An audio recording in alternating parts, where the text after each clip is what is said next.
The entrepreneurs that I work with are what I consider giving spirited entrepreneurs.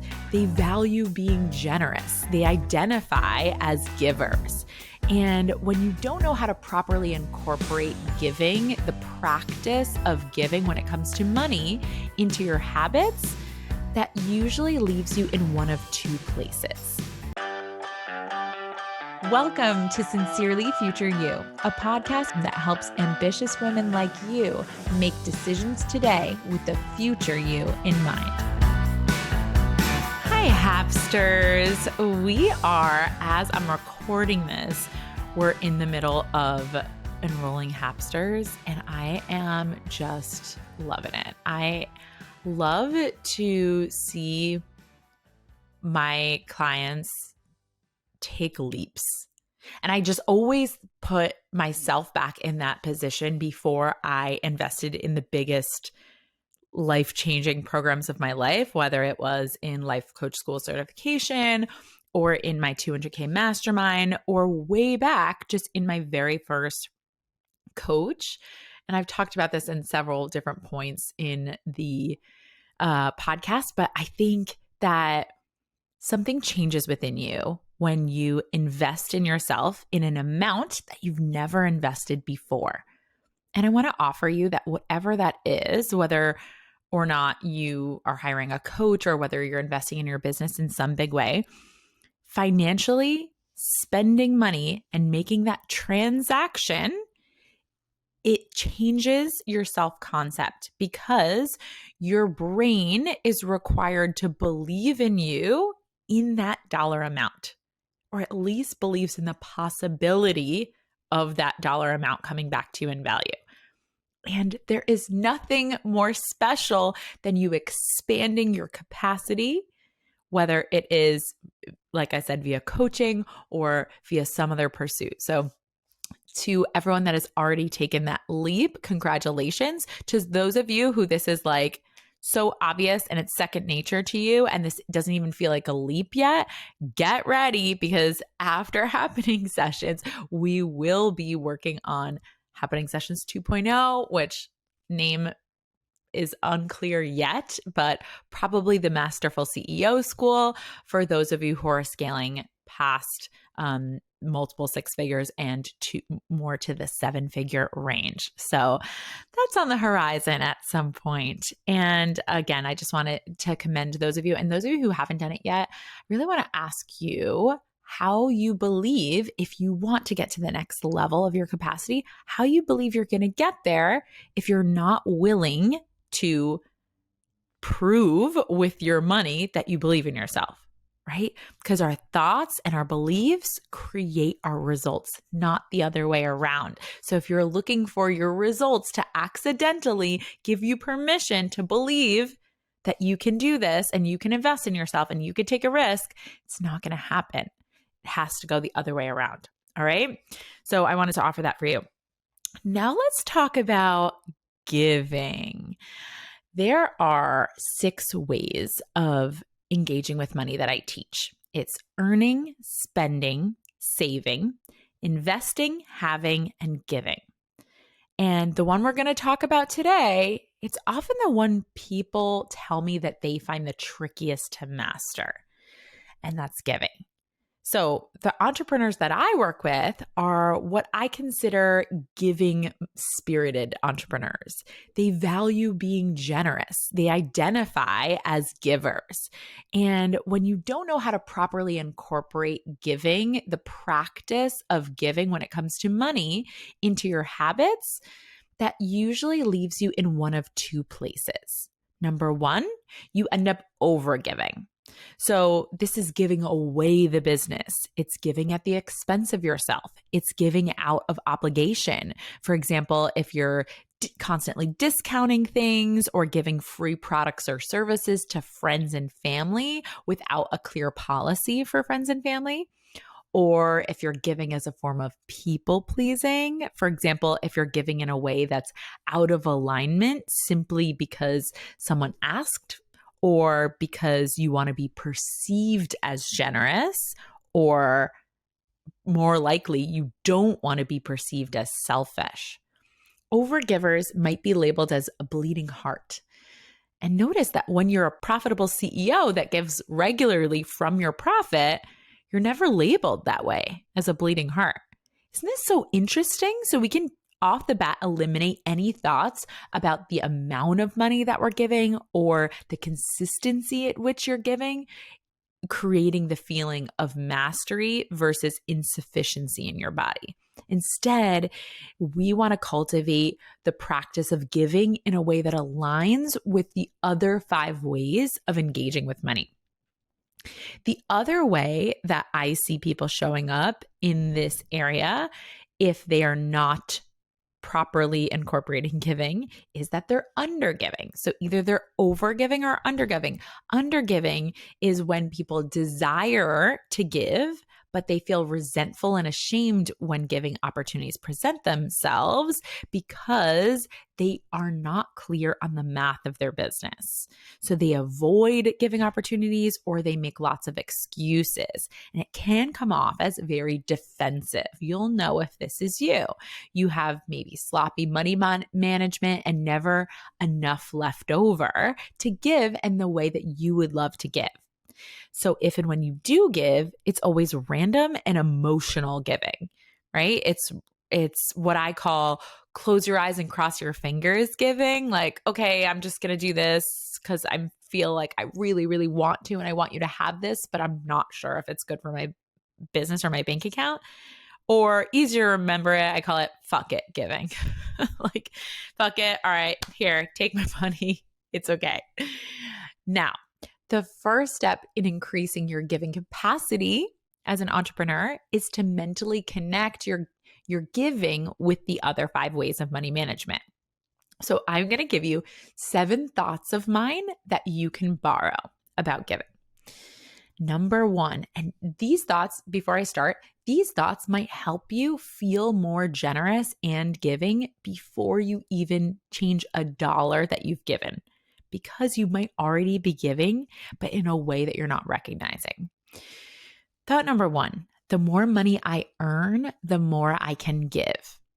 This is really important because you understand and don't devalue the role that earning has in your life. Now, most of my clients don't have a problem with earning. They don't have negative thoughts about it, but some of them do. Some of you guys listening, you struggle. You're like, oh, I just want to give. I just want to save. I want to spend, but I don't necessarily need all of this for me.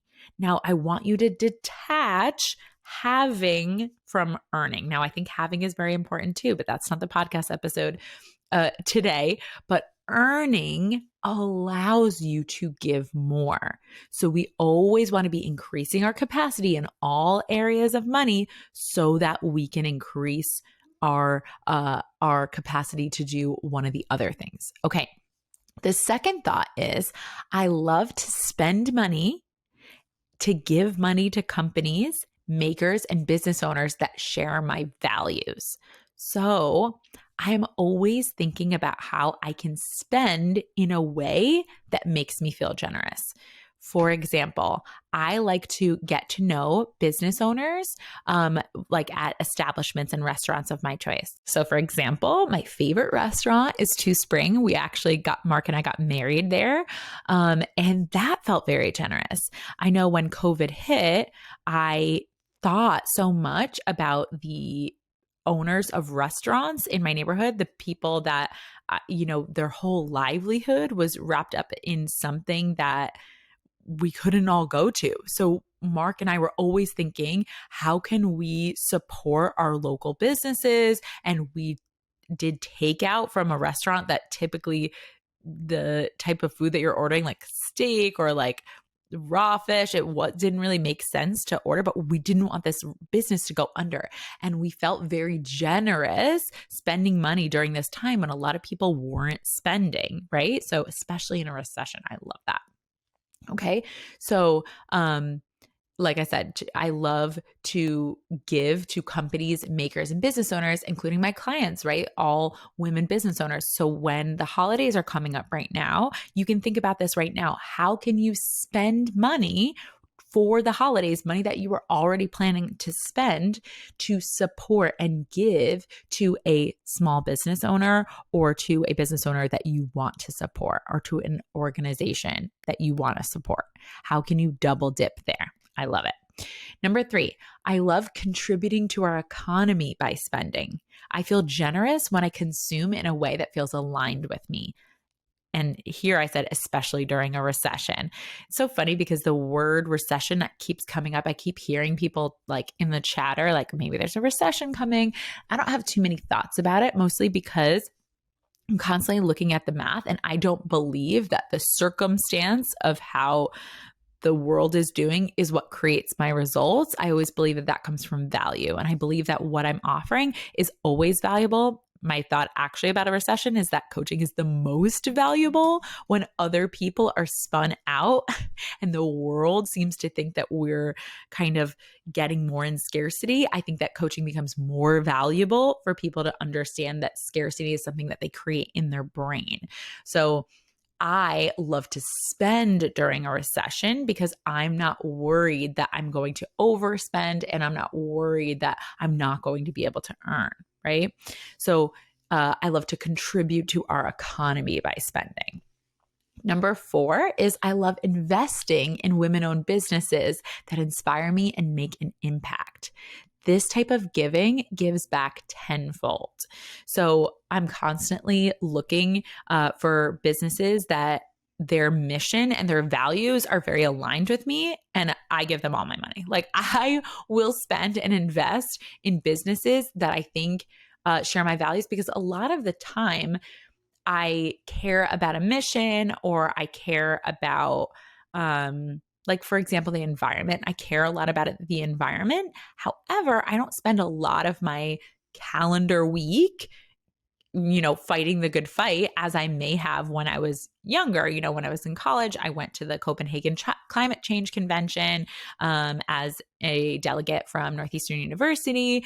And I was, educating people. And now that's not my current priority. However, I'm always thinking about how can I invest in companies that are doing that work, that do prioritize that, so that I can contribute in a way that is giving back to something that I care about. So for example, the company Minimal Impact, she was a client of mine. She sells products like household products that are environmentally friendly, and she educates and she helps local business owners become more environmentally friendly in their practices as well.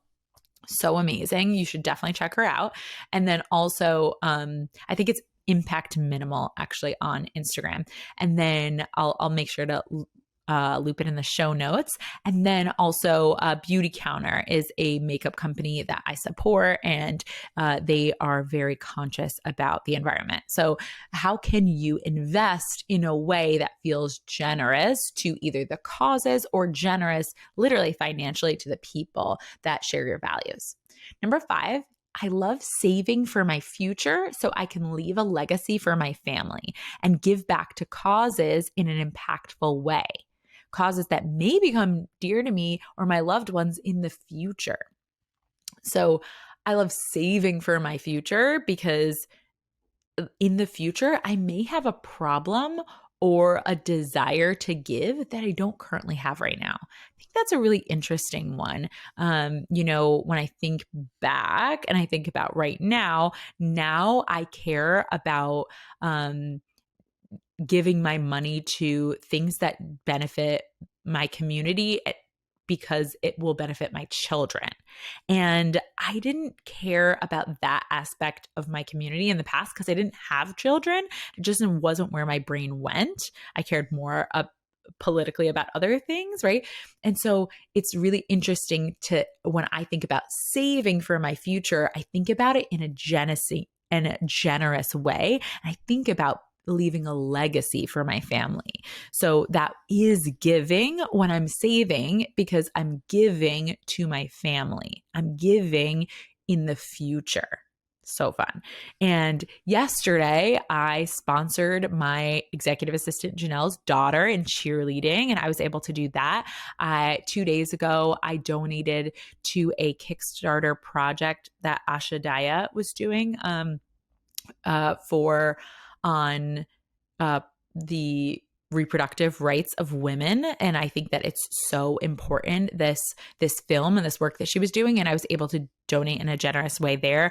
Last week I donated to a teacher of mine who is also a friend and an inspiration of mine who is fighting cancer, and I donated to her charity. And then next week I have a yoga class that we're doing as a charity give back for a mogul member. I'll tell you about moguls in a second, that lost her husband to ALS recently. And we're going to be giving to Hope Loves Company, which is an organization that gives back to families and especially the children. And all of that giving came from me saving in a profound way over the last couple of years.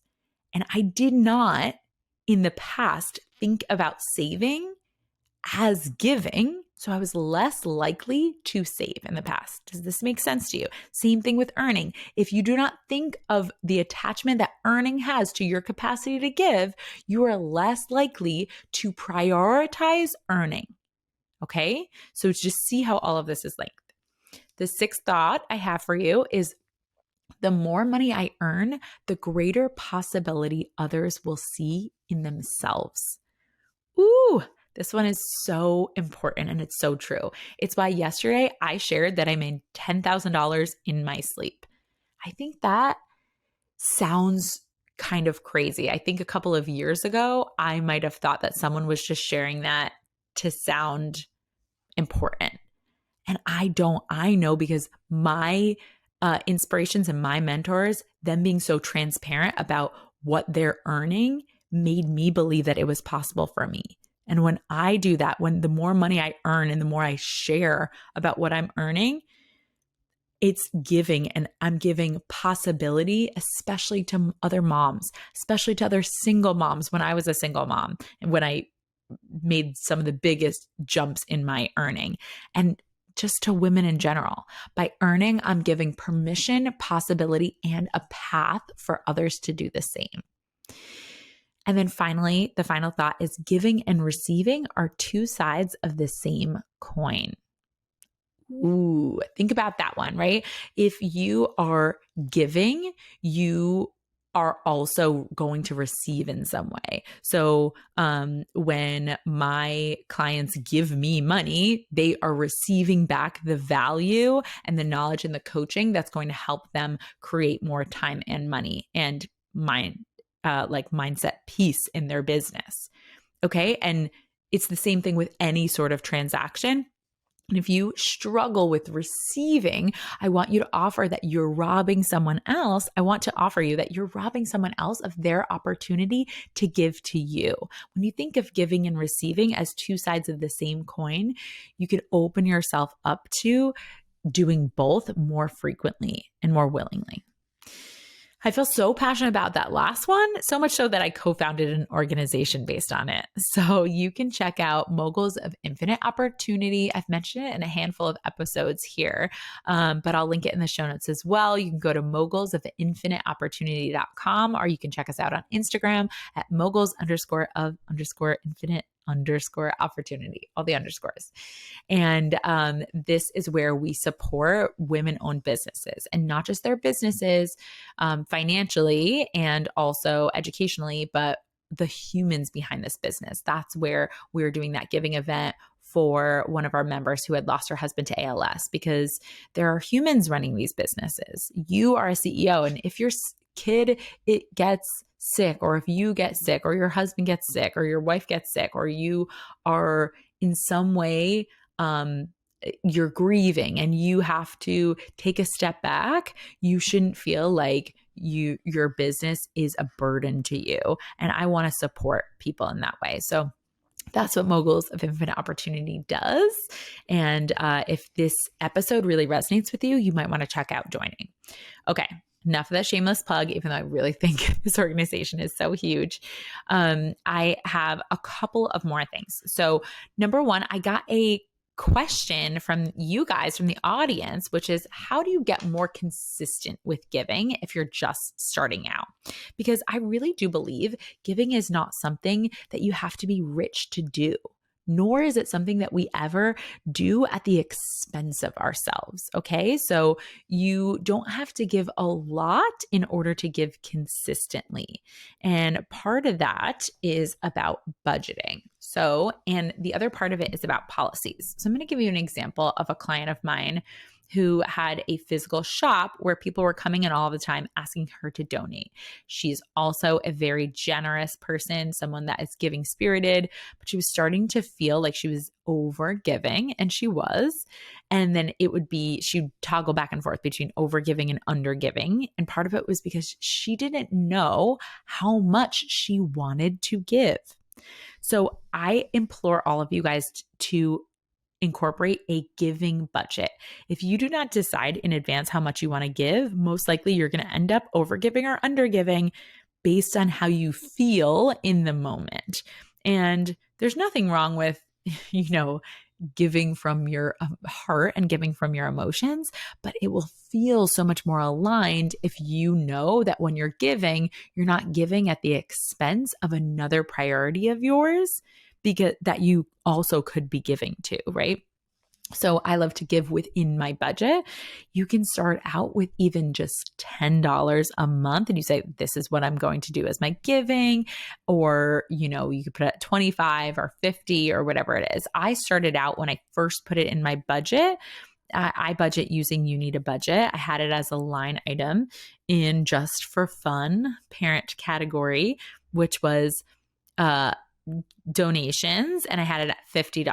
And I got consistent until I was able to consistently put $50 in that spot and spend from it, and not overspend and or underspend, as in like I couldn't actually contribute that every month. I did not change the budget amount. So you want to start in a place that you can get consistent with and make it a realistic goal for you. And then if you're not budgeting at all holistically for anything, it's going to be difficult for you to do this. That's one of the things that I do teach people how to do in happening sessions, is to create a meticulous budget. So you know where every dollar of your money is going, and so that every dollar has a role, right? Within giving and spending and saving towards long-term, towards your business, towards your fixed expenses, and your Just for Fun. Okay. So my client who had this shop, people were coming in and always asking her for donations. And she was starting to see, I always make this joke. It was hilarious. It actually was one session of ours where she was like, I start to see the Boy Scouts, and I'm starting to resent them. I'm starting to be like, no, do-gooders, stop entering my store because you're making me go broke. And I'm like, okay, obviously no one can make you do anything, but you're donating, you're over giving from the emotion of guilt or obligation instead of from generosity. And we always want to be giving from generosity. So I just asked her, how much, if we reverse engineer it from her budget, what would feel generous but wouldn't feel like over giving within your budget to donate? And we ended up coming up with a budget for her initially that was monthly. And then she just always kind of gave it within the first couple of days. And it wasn't what she wanted. So we broke it down to a quarterly budget. And the quarterly budget, I forget the exact amount that she had for her quarterly budget. And then she was giving, and we were able to tweak the policy over the course of the year, where when someone came in, she would say okay, great. Yep. I do have a budget for that. And she could donate $100 or $50 within her bigger budget of, I think it was $250 a quarter or something like that.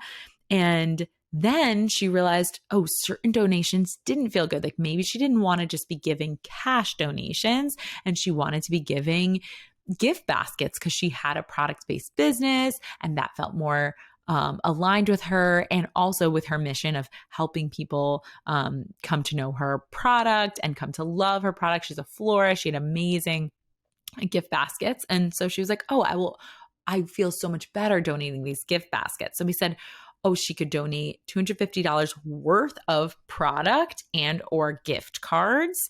And finally, her giving policy ended up allowing her to feel so good about giving.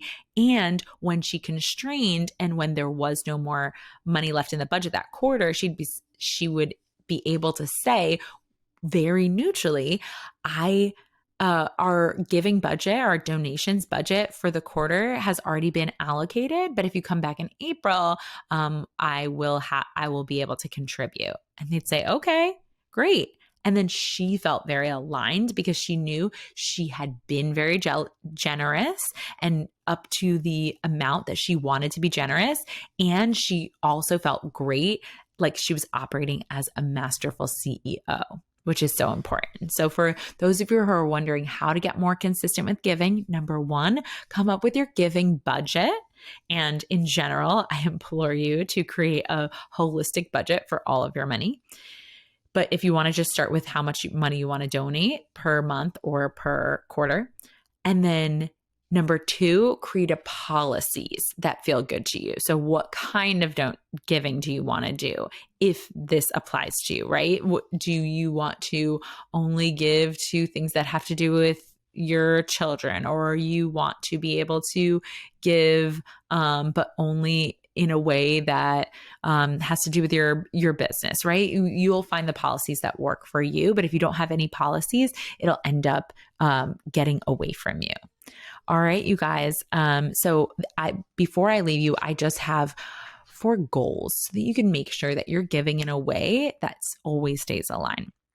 Number 1, your goal is to be generous with money, never out of obligation, and never followed by scarcity. Check in with yourself if either of those emotions are coming up, obligation or scarcity, and then notice that that is not generosity. Okay. Giving should always feel aligned, and it should help you feel generous and abundant, not obligated or scarce. Number 2, donate, give, invest regularly in the causes that are important to you or important to me, right? These are my goals. And in order to do that, you need to know what's important to you. Maybe this is a time for you to do a log and decide what is important to me and how would I like to contribute in this way. And number 3, give and receive money with equal measure of ease and joy. So giving, if you are improving and growing your capacity in this skill, you're also going to want to improve your capacity to receive, because you're not going to be able to be super generous if you don't have to give. And you need to be able to receive in order to give in this way. So the better you get at receiving, the better you will get at giving, and vice versa. The better you are at giving, the more freely you will receive. It's a beautiful relationship. And finally, number 4, earn, spend, and save money as a form of giving. Giving to the world, the women, your family, an example of what's possible. Okay? I'm going to repeat that one more time because I think it's so powerful. My goal is to earn, spend, and save money as a form of giving to the world, to women, to my family, and to give an example of what's possible. Like I said, I have some resources for you. You can go and check out Moguls of Infinite Opportunity if you're a giving spirited entrepreneur and you want to get involved there. Or also make sure you check out youneedabudget.com. I recommend that app. I train my clients on it, both in their personal finances and their business finances, because I think having meticulous budget allows us to make better decisions as a CEO. Okay, you guys, have a beautiful day. Go out there and be your most generous selves. Hey, Hapsters. If you want to learn more about today's topic, head over to whatshappening.com/podcast. That's what's happening, whatshappening.com/podcast. If you're a business owner and you're resonating with what we talk about here, what are you even doing? Come hang out with me over where the party's at on Instagram at what's happening WJess. Again, that's happy HAPPYNING, and book a discovery call to see if coaching is your next best step.